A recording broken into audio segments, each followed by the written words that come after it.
Olá pessoal, tudo bem? Então nós voltamos hoje com esse livro aqui, Evolução em Dois Mundos. Estamos no capítulo 5, Células e Corpo Espiritual. Nos valemos, além do livro, do Elucidário, com algumas definições de palavras, porque ele nos traz várias palavras diferentes e é interessante que a gente coloque aqui para você que está nos acompanhando, que está lendo essa obra fantástica, que é uma obra científica, é uma obra que nos faz pensar justamente sobre a importância do nosso pensamento.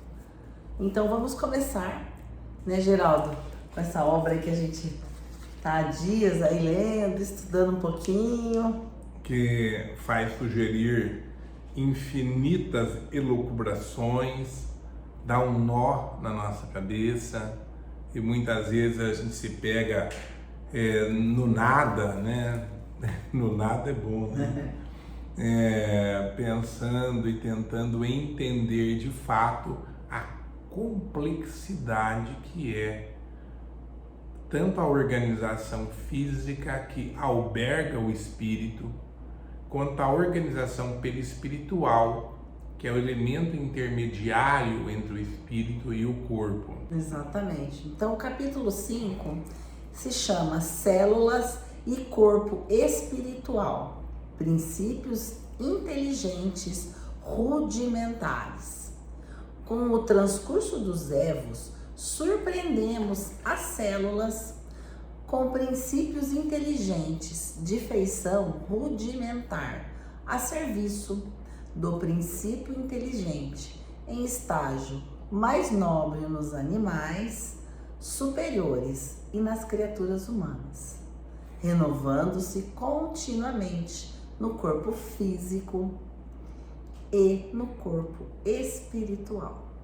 Vejam, lembrando, a gente está falando de evolução em dois mundos e exatamente o que o livro está falando que acontece. Então, essa evolução acontece tanto no corpo físico quanto no corpo espiritual, em modulações vibratórias diversas, conforme a situação da inteligência que as senhoreia, depois do berço ou depois do túmulo. Me parece, Gisele, que só esse parágrafo, só ele, já daria comentário para muitas horas, sabe? Porque ele traz, assim, uma reflexão extremamente delicada. Eu diria que ela é desafiadora. Ela nos traz, assim, pensamentos que nós precisamos parar para entender.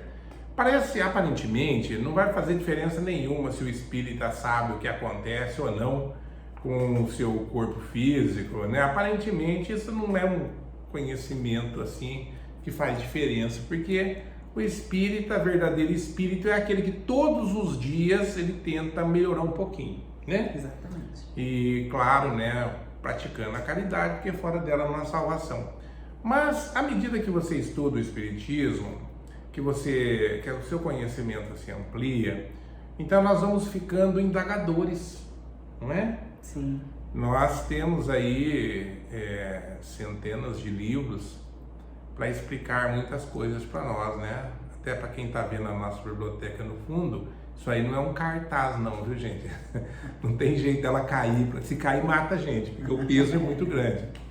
E aquelas enganações, que as pessoas mostram no fundo. Mas nós temos lido esses livros e outros tantos, esses aí na verdade a maioria são de direito, mas nós temos uma biblioteca equivalente espírita. E a gente gosta de ler, gosta de estudar, mas há coisas que após várias décadas de estudo, parece que é só agora que entra, né? Então nós estávamos refletindo, ainda hoje a gente estava comentando. O nosso corpo, ele é formado por células. São bilhões de células. Bilhões, né? Não sei se chega a 1 trilhão, mas bilhões com certeza. Bilhões de células constituem o nosso corpo. É muito importante essa reflexão. Esses bilhões de células estão extremamente organizadas e disciplinadas. Quando alguma fica indisciplinada, vira um câncer, por exemplo, ela não quer morrer, ela fica imortal e aí mata a gente. Muito bem, né? E isso é brincadeira, porque a maior parte hoje dos tumores cancerígenos tem tratamento, né? Se pego no início, eu acho. Mas a verdade é, essas células são extremamente disciplinadas, organizadas. Elas se organizam para formar os órgãos, não é? Elas se organizam para ter funções diversas, funções digestivas, etc. Mas o que eu estava conversando, lembra com você, Gisele, hoje de manhã, é o fato de que cada célula do nosso corpo é um princípio inteligente, primitivo. Mas é um princípio inteligente. Cada uma das células. Então, nosso corpo é composto por bilhões de princípios inteligentes primitivos que estão organizados, disciplinados, educados para fazerem um trabalho metódico e sistemático durante muito tempo. Para a manutenção do nosso corpo. Ele é o corpo, né? Esse é o corpo.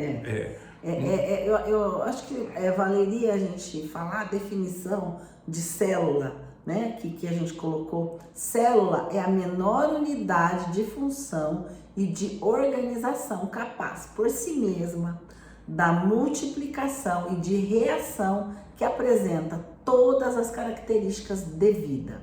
A dimensão, a forma e a estrutura das células variam muito, em conformidade com as tarefas que devem executar no conjunto orgânico. Então, que chique essa definição, né? Então, cada célula dessa, meus irmãos, minhas irmãs, é um princípio inteligente primitivo. Então, André Luiz está nos dizendo que um ser, um princípio inteligente que está em evolução, que superou certas fases do processo evolutivo, ele passa a controlar outros princípios inteligentes primitivos. Isso é complicado de se entender. Então, por exemplo, um ser inteligente, um ser racional, como a criatura humana, por exemplo, ela controla consciente ou inconsciente? Ela controla de maneira consciente o perispírito, que foi já doutrinado para, num trabalho mecânico, controlar cada uma das células do nosso corpo. Ou seja, o nosso perispírito é a organização que foi constituída através dos elementos do fluido cósmico universal que compõe a atmosfera do nosso mundo, mas esse perispírito, ao mesmo tempo, ele alberga milhões de princípios inteligentes, bilhões de princípios inteligentes, que por sua vez se materializam ou se manifestam em cada uma das células. É uma coisa fantástica isso, né? Então o ser racional, por exemplo, está no controle de bilhões de outros princípios inteligentes, que todos eles um dia serão seres racionais. Vale também, claro, para os seres como os cães, os gatos, as árvores e todos os princípios. À medida que o princípio inteligente evolui para necessitar de uma estrutura fisiológica, biológica mais complexa, esse espírito já incorpora em si tantos milhões ou centenas ou unidades de outros princípios inteligentes que vão compor a sua manifestação no mundo físico. Não é fantástico isso? Fantástico, e é fantástico, desafiador, e nos faz justamente refletir, né, na forma como nós estamos comandando essas células. É verdade. Né? Como é que nós estamos comandando essas células? Que o André Luiz faz questão de dizer aí no finalzinho do parágrafo, ele fala assim, renovando-se continuamente no corpo físico e no corpo espiritual, em modulações vibratórias diversas, conforme a situação da inteligência que assenhoria depois do berço Também continua. e depois do túmulo. Então, quando nós desencarnamos e vamos para o mundo espiritual, a nossa organização perispirítica leva consigo estes princípios inteligentes, que também perderam o vaso físico, que era uma célula. Então nós carregamos estes princípios inteligentes na nossa forma perispiritual. Pelo menos é o que eu estou entendendo dessa colocação do André Luiz, e se assim não fosse, não haveria sentido dele falar que em toda essa obra aqui, o que ele vem explicar? Que o princípio inteligente evolui na Terra e no mundo dos espíritos. Então a evolução é em dois mundos, não é só na Terra, não é só no mundo espiritual. A evolução do princípio inteligente tem um trabalho que está na Terra, um trabalho que está no mundo espiritual. Acho que é por isso o nome do livro. Evolução em dois mundos. Exato. O segundo item, eu vou falar daí as definições, chama-se formas das células.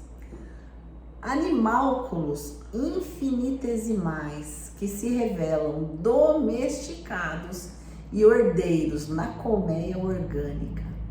Assumem formas diferentes segundo a posição dos indivíduos e a natureza dos tecidos em que se agrupam, obedecendo ao pensamento simples ou complexo, que lhes comanda a existência. São cenositos ou micro-organismos. E eu vou colocar aqui para a gente definir animálculos infinitesimais. Animálculos, ele quer dizer animal microscópico. E cenosito, animal que vive associado a outro organismo, compartilhando do mesmo alimento, sem ser caracterizado verdadeiramente como parasita. Exemplo, a rêmora, que se prende ao corpo do tubarão por ventosas e aproveita seus restos alimentares. Autosito, que ele fala, ser teratológico, monstruoso, capaz de ser autossuficiente em seu desenvolvimento e sua vida. Lá na nossa definição, né? Então são cenositos ou micro-organismos que podem viver livremente como autositos. Então vejam, eles dependem, vivem nesse organismo, mas eles também têm uma certa independência, ou como parasitos, sincídios ou massa de células que se fundem para a execução de atividade particular, como por exemplo na musculatura cardíaca ou na camada epitelial que compõe a parte externa da placenta. Histolítica, sobre a estrutura da organização materna. Células anastomosadas, como as que se coordenam na formação dos tecidos conjuntivos. Células em grupos coloniais, com movimentos perfeitamente coordenados, quais as que se mostram nos volvocídeos. O que é volvocídeos? Vamos ver aqui. Grupo de seres unicelulares flagelados, possuem órgãos locomotores, denominados flagelos. Então veja, olha, a parasita, né, que foi citado ali. Parasita é o organismo que retira seus alimentos do outro organismo, ao qual acarreta prejuízo, podendo até causar-lhe morte em situações muito graves. Vejam que interessante. É uma visão totalmente diferente do que nós carregamos. Esse nosso corpo, ele é 1 bilhão de outros corpozinhos, né? De outros pequenos corpos que vão viver em ação de transformação para melhor ou para pior. Células com matriz intersticial, que elaboram substâncias imprescindíveis à conservação da vida na província corpórea. E as células que podem diversificar-se, constituindo-se elementos livres, como na preparação dos glóbulos da corrente sanguínea. Então vejo as células estão se transformando, estão se modificando, estão criando, sempre co-criando, sob as nossas ordens. Articulam-se em múltiplas formas, adaptando-se às funções que lhe competem no veículo de manifestação da criatura, que temporariamente as segrega à maneira de peças eletromagnéticas inteligentes, em máquina eletromagnética superinteligente, atendendo com precisão matemática aos apelos da mente. Atendendo com precisão aos apelos da mente. Repito, por conta da importância dessa informação. Assemelhando-se de certo modo no organismo aos milhões de átomos que constituem harmonicamente as cordas de um piano. Veja que legal a comparação do André.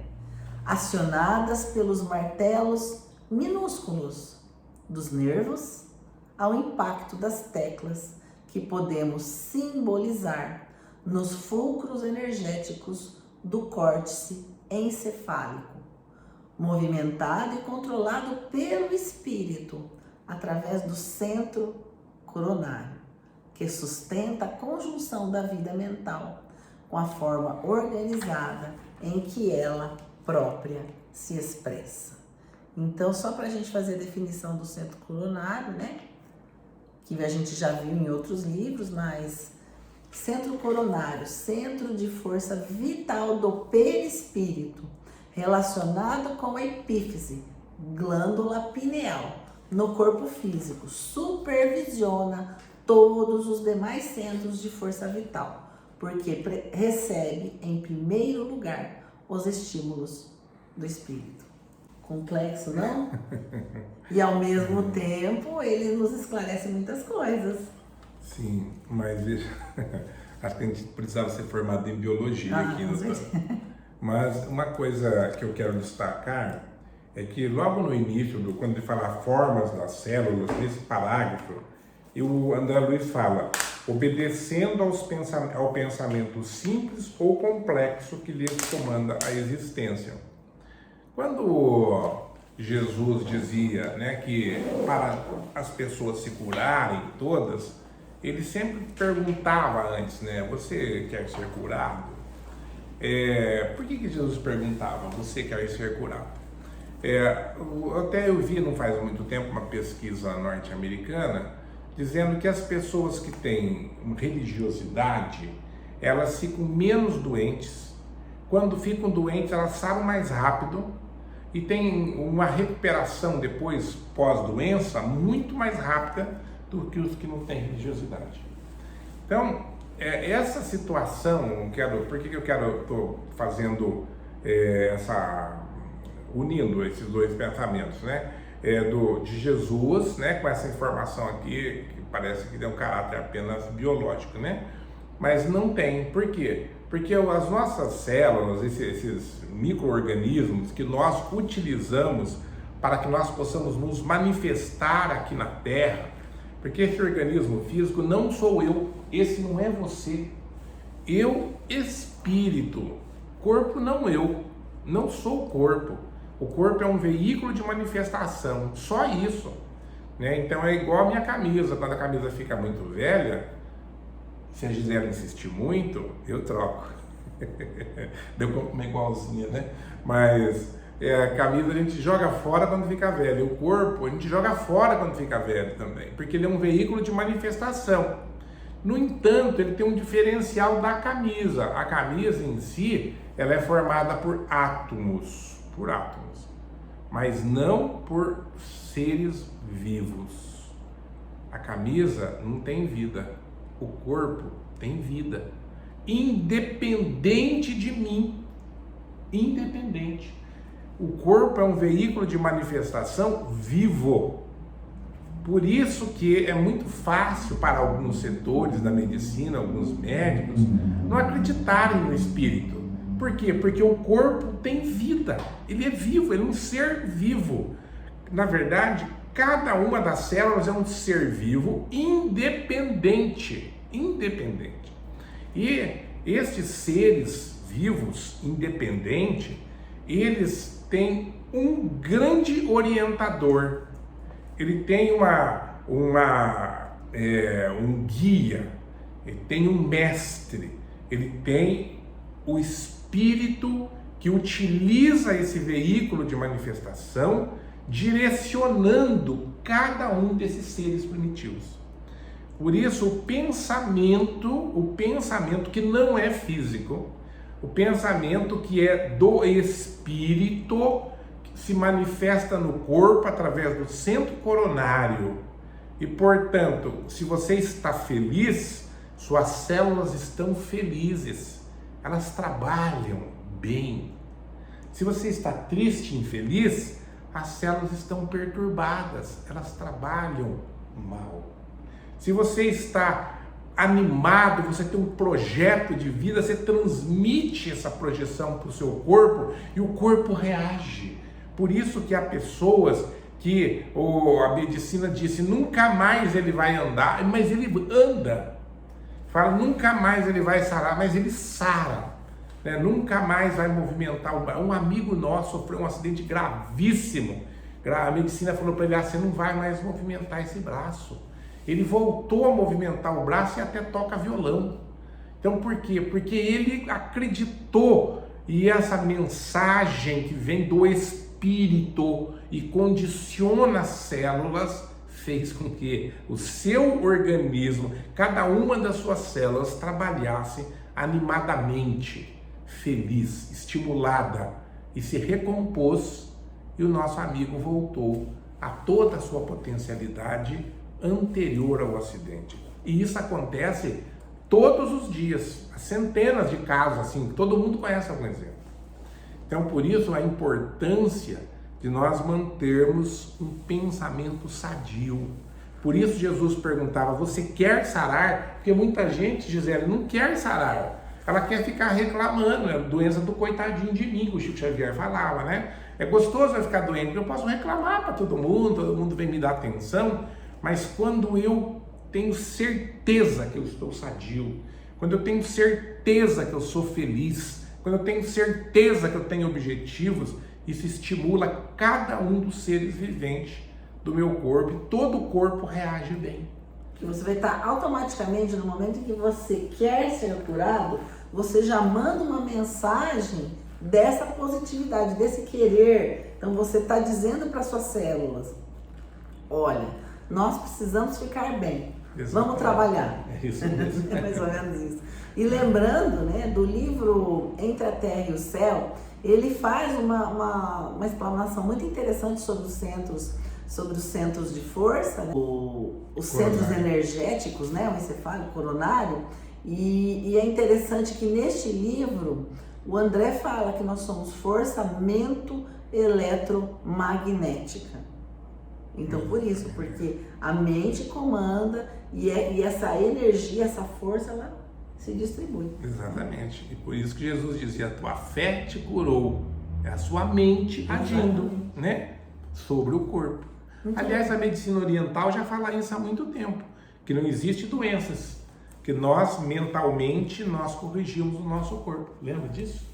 De volta e meia a gente vê isso. Mas é muito legal essa colocação tua, porque a gente sempre relaciona, quando Jesus fala, se você quer ser curado, eu particularmente sempre relacionei somente àquela fé, em acreditar, por exemplo, no poder daquela cura, mas é mais do que isso. Claro. Né? Agora que a gente está refletindo sobre esse tema, é mais do que isso. Exato. Muito legal, muito interessante.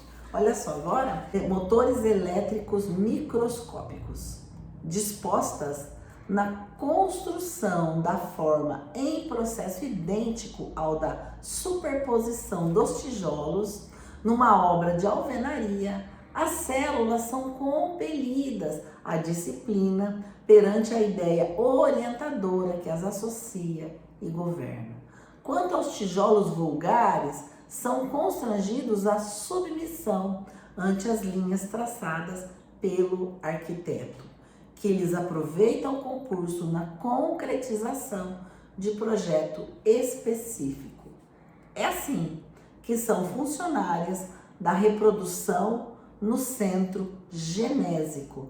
Agora a gente passa para um outro centro de força. Falamos do centro coronário e agora no centro genésico. Trabalhadoras da digestão e absorção no centro gástrico. Vamos ver aqui a definição. Centro genésico é o centro da força vital no perispírito relacionado com os plexos hipogástrico e sacral no corpo físico, responsável pelo funcionamento dos órgãos de reprodução e das emoções sexuais. Vejam que interessante. Que lhes aproveita o concurso na concretização do projeto específico. É assim que são funcionárias da reprodução no centro genésico, trabalhadoras da digestão e absorção gástrico, da respiração e fonação no centro laríngeo, da circulação no centro cardíaco, servidoras e guardiãs fixas ou migratórias, do tráfego e distribuição, reserva e defesa no centro esplênico, auxiliares da inteligência e elementos de ligação no centro cerebral, e administradoras e artistas no centro coronário, amolgando-se às ordens mentais recebidas e traduzindo na região de trabalho que lhes é própria. A individualidade que se refreia e influencia com justas limitações no tempo e no espaço. Temo-la. Desse modo, repetimos por microscópios motores elétricos, com vida própria, subordinando-se às determinações do ser que as aglutina e que lhes imprime a fixação, a mobilidade indispensáveis às funções que devam exercer no mar interior do mundo orgânico. Vejam que interessante. No mar interior do mundo orgânico, formado pelos líquidos extracelulares, a se definirem no líquido lacunar, que as irriga, circula vagarosamente na linfa, que verte os tecidos endereçada ao sangue, e no plasma sanguíneo, que se movimenta rápido, além de outros líquidos intersticiais, característicos do meio interno. Linfa, que ele diz aqui, é o líquido transparente, amarelado ou incolor que contém em suspensão glóbulos brancos e circula no organismo em vasos próprios, chamados vasos linfáticos. O plasma sanguíneo é o fluido sanguíneo, composto de 90% de água no homem, de 4 a 5 litros, e 7 a 8% de proteínas e de outras substâncias, formando a parte líquida coagulável do sangue. Intersticial, a palavra quer dizer que ocupa os interstícios, isto é, pequenos espaços situados no interior de uma estrutura. Então, é bem... Eu acho que importante para nós, nesse tópico aqui, que fala dos motores elétricos microscópicos, é nós entendermos isso, Cada célula, ela é única em si mesma, ela abriga um espírito primitivo, mas ela está condicionada à determinação do espírito. Por isso que, quando se retira uma célula do corpo humano, qualquer célula, ela perde a função específica. Por que ela perde a função específica, mesmo que se mantenha ela viva em líquidos apropriados? Por quê? Porque o órgão coordenador da função, que é o perispírito, O perispírito, por que o perispírito? Porque o perispírito é o elemento, aquele elemento, é aquele instrumento que o espírito construiu e lhe deu a função organizadora do corpo. Então, portanto, quando se afasta a célula da influência perispiritual, né, daquele corpo, tira-o de dentro, saiu da influência do perispírito.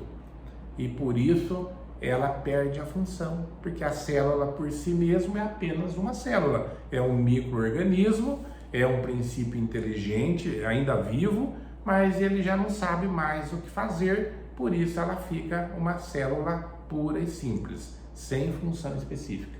Ela não tem mais a função de um fígado, nem de um coração, nem de nada. Está faltando o órgão orientador.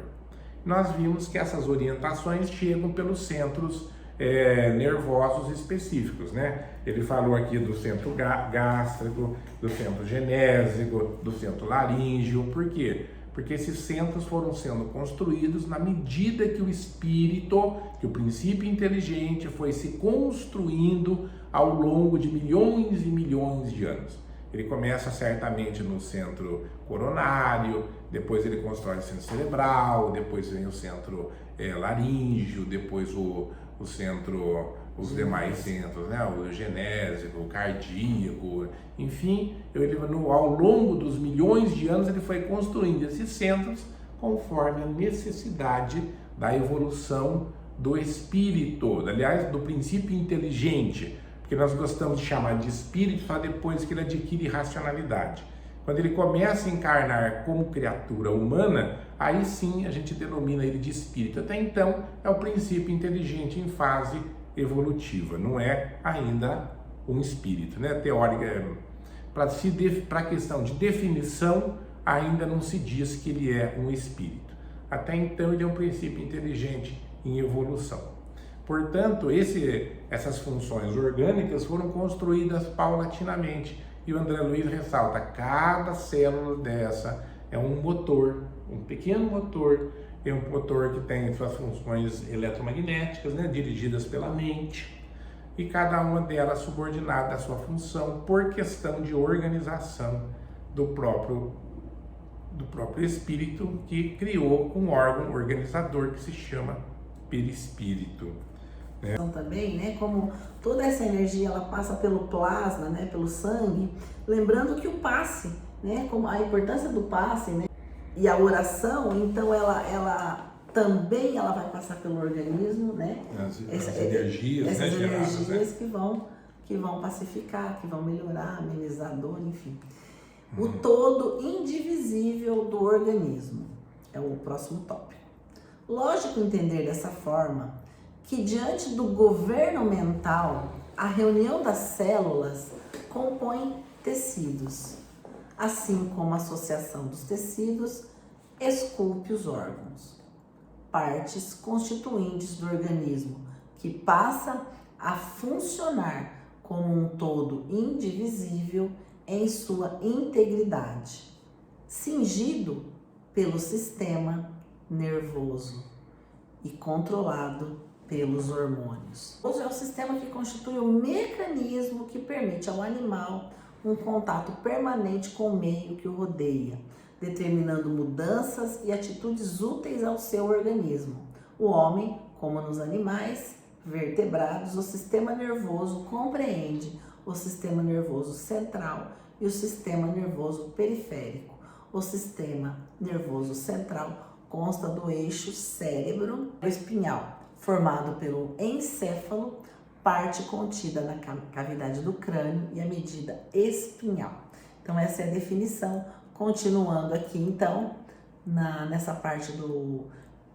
Então o sistema nervoso ele é controlado pelos hormônios ou substâncias produzidas em determinado órgão e transportadas a outros arraiais da atividade somática, que lhes excitam as propriedades funcionais para certos fins. Hormônios, esses nascidos da impulsão mecânica da mente sobre o império celular, conforme diferentes estados emotivos da consciência, enfeixando cargas de elementos químicos em nível ideal, quando o equilíbrio íntimo lhe preside as manifestações e consubstanciando recursos de manutenção e preservação da vida normal, perfeitamente isoláveis pela ciência comum, como já acontece com a adrenalina, das suprarrenais, com a insulina, do pâncreas, a testosterona, dos testículos e outras secreções glandulares do cosmo orgânico. E é interessante que esse livro é de 1958 e hoje a ciência vem descobrindo imensas propriedades dos hormônios, da questão hormonal, na manutenção do organismo, não só na questão da reprodução em si, mas é muito maior. Tem relação com as substâncias endorfina, noradrenalina, enfim. A ciência evoluiu muito nos últimos anos, comprovando que o André falou nesse livro já da importância desses hormônios na manutenção do nosso organismo. É muito relevante, né, nesse tópico a gente voltar aqui de novo ao fato de que esses hormônios, né, que são fundamentais, como você disse, né, que são eles que excitam as propriedades funcionais para certos fins, né, hormônios esses nascidos da impulsão mecânica da mente, sobre o império celular. Mas olha o detalhe fundamental: conforme diferentes estados emotivos na consciência. Então, por conta disso, né, nós até temos falado sobre a ansiedade esses tempos agora, né, nas palestras que nós estamos fazendo. Por quê? Porque se nós não nos controlarmos, né, se a gente não tiver esse domínio sobre nós mesmos, se nós não tivermos a fé que as coisas vão dar certo, vão se resolver, que a nossa vida é um estágio passageiro na Terra, que nós temos sim as oportunidades sagradas do processo evolutivo, que Deus está do nosso lado, nós entramos em processos de ansiedade tão absolutos que eles perturbam o nosso organismo. Está aí, né, para se conferir que, por exemplo, a pessoa ansiosa acaba tendo muita sudorese, acaba tendo descontrole mental, acaba tendo excessivos batimentos cardíacos, a pressão arterial sobe, tem problemas gástricos, enfim, a pessoa acaba com o próprio organismo. E por conta do quê? Por conta desse desequilíbrio no qual a pessoa entra quando ela não tem fé. A fé é fundamental. Nós precisamos acreditar em Deus, ter consciência de que Deus está conosco. Nós, claro, a gente é espírita, acredita na reencarnação, apesar que muitos outros credos orientais também falam da reencarnação. Mas a gente fala que a reencarnação não é uma coisa à toa. A reencarnação é o princípio da consolação. Por isso que o Espiritismo é tão consolador. Por quê? Porque quando nós estamos passando por uma situação complexa, e todo mundo passa, a vida, o mundo é de provas e expiações, né? Aliás, a guerra aí, revela isso, que nós estamos no mundo de provas e expiações, para quem se engana aí achando que a gente já está entrando no mundo de um processo evolutivo superior. Claro que não, né? Então nós estamos todos enfrentando grandes dificuldades. A nossa vida é para isso, esse é o objetivo da vida, é a evolução do ser. Então, por conta disso, se nós tivermos fé, se nós sabemos que nós estamos reencarnando, voltando, a gente morre, renasce, e todos os danos que acontecem na nossa existência são decorrentes das nossas atitudes. Eu sou o culpado, eu que sou o culpado. Não adianta eu querer atribuir culpa para Gisele ou para quem quer que seja, não resolve nada isso.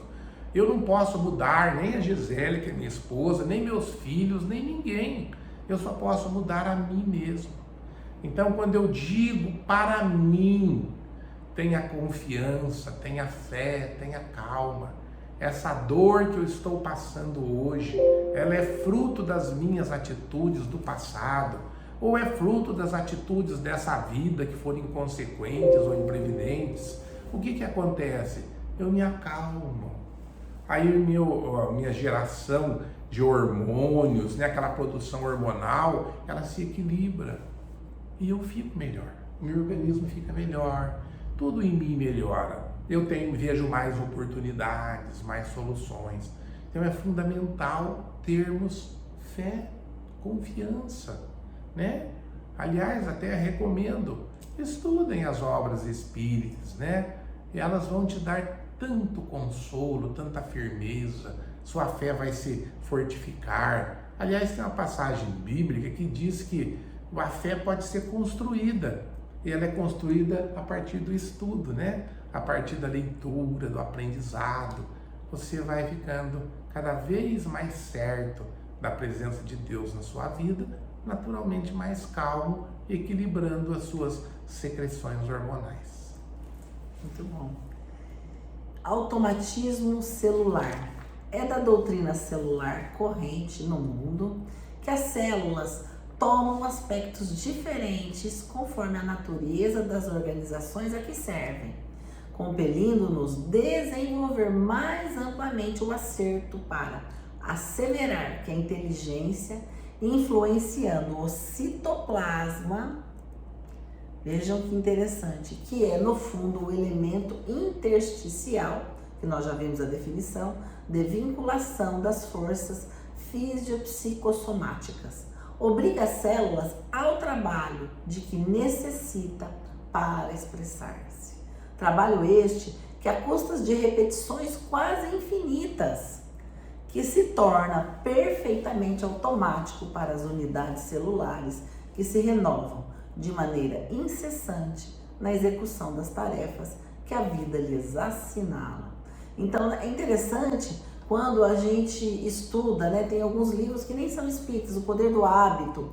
Então nós temos que ter a disciplina, o poder do hábito, a fé, a reflexão, o poder da oração, para que nós nos mantenhamos alinhados, porque nós estamos liderando o nosso organismo celular. O nosso corpo não está dissociado de nós. A gente fala, ai, agora eu tô com uma doença, ai, tô com um problema. Nós criamos aquela situação de desajuste, aquela situação de desorganização. Então, somos líderes de todas as células do nosso corpo, que estão constantemente se renovando, incessantemente. Mas o momento da renovação é imprescindível que tenha um pensamento motivado para que ela continue ser renovada, sã, saudável, que trabalhe efetivamente para todo o conjunto do nosso organismo.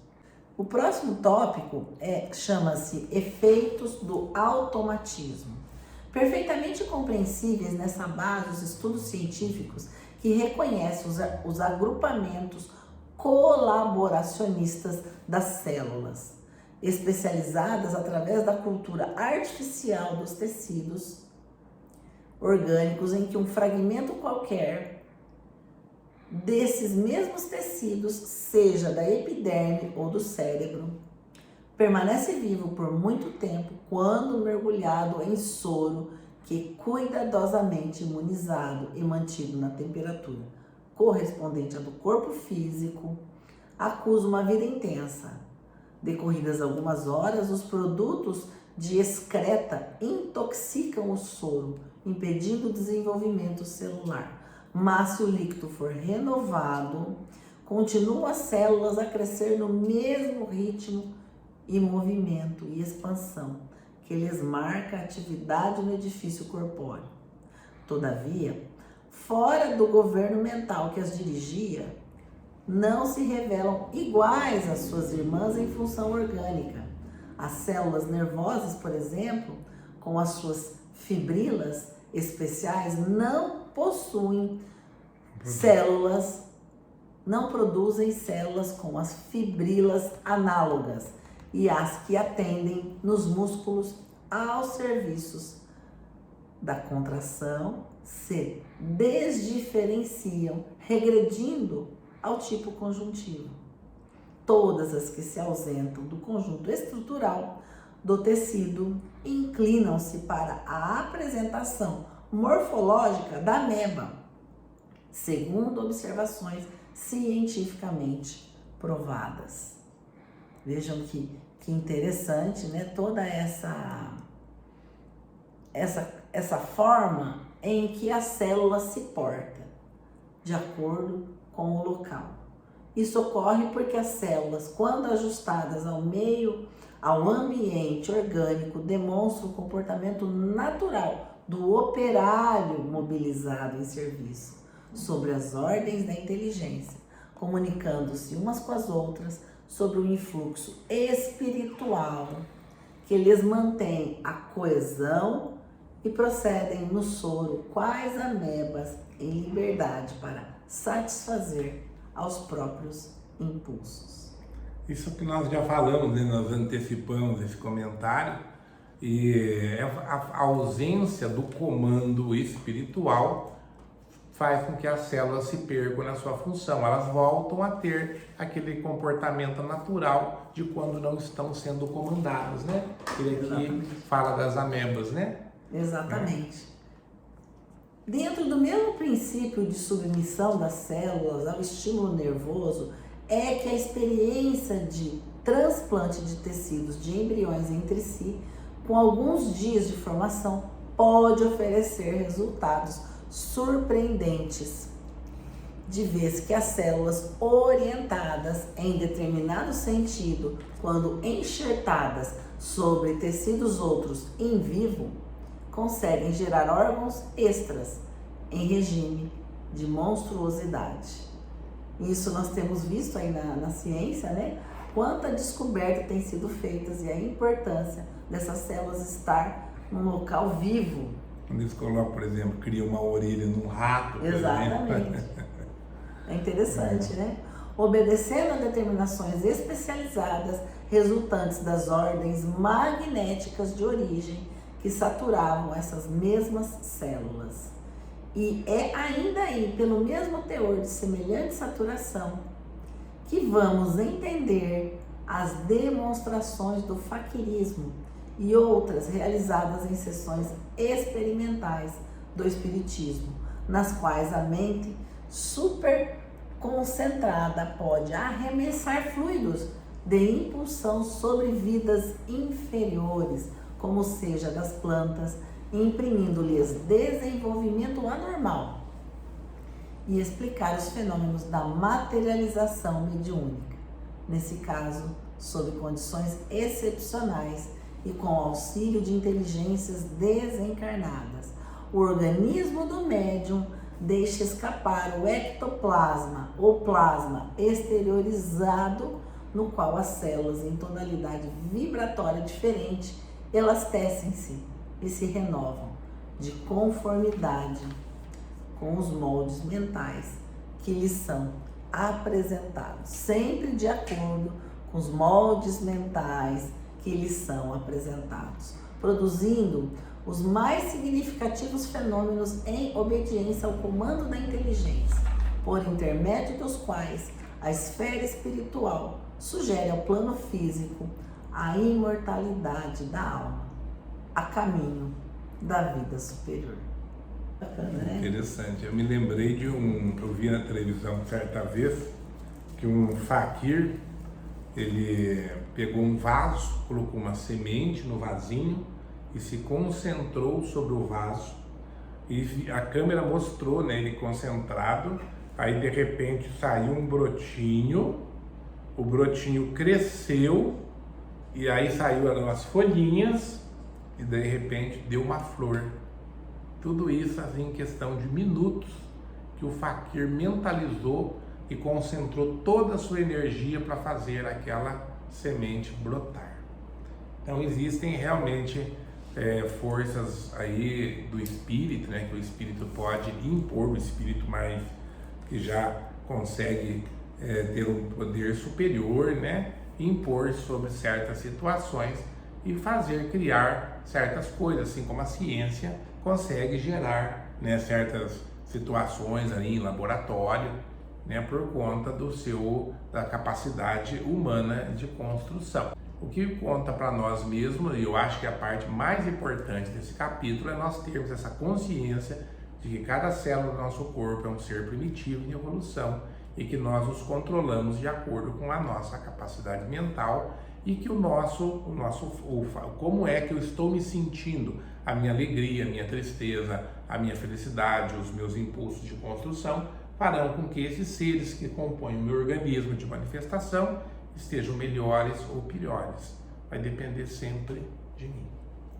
Muito interessante. Eu queria um exemplo sobre os faquirs. E você falou, a gente não tinha preparado isso. A gente está aqui, ele trouxe um exemplo muito bacana para a gente passar, para transmitir. Então, são tantas situações que nós conhecemos aí, né? Mesmo do materialismo, e essas situações que parecem até mágicas, mas elas todas têm fundamento na ciência. E no comando mental. E nessa energia, né, que cada um possui, os médiuns, enfim. Da importância de que você carrega um universo dentro de você. E você está comandando ele. Como é que você vai querer esse universo daqui 5, 10 anos? E quando nós vemos o que está acontecendo, essa invasão na Ucrânia pela Rússia, às vezes a gente fica triste, realmente a gente fica penalizado. Mas a mudança tem que se operar em cada um de nós.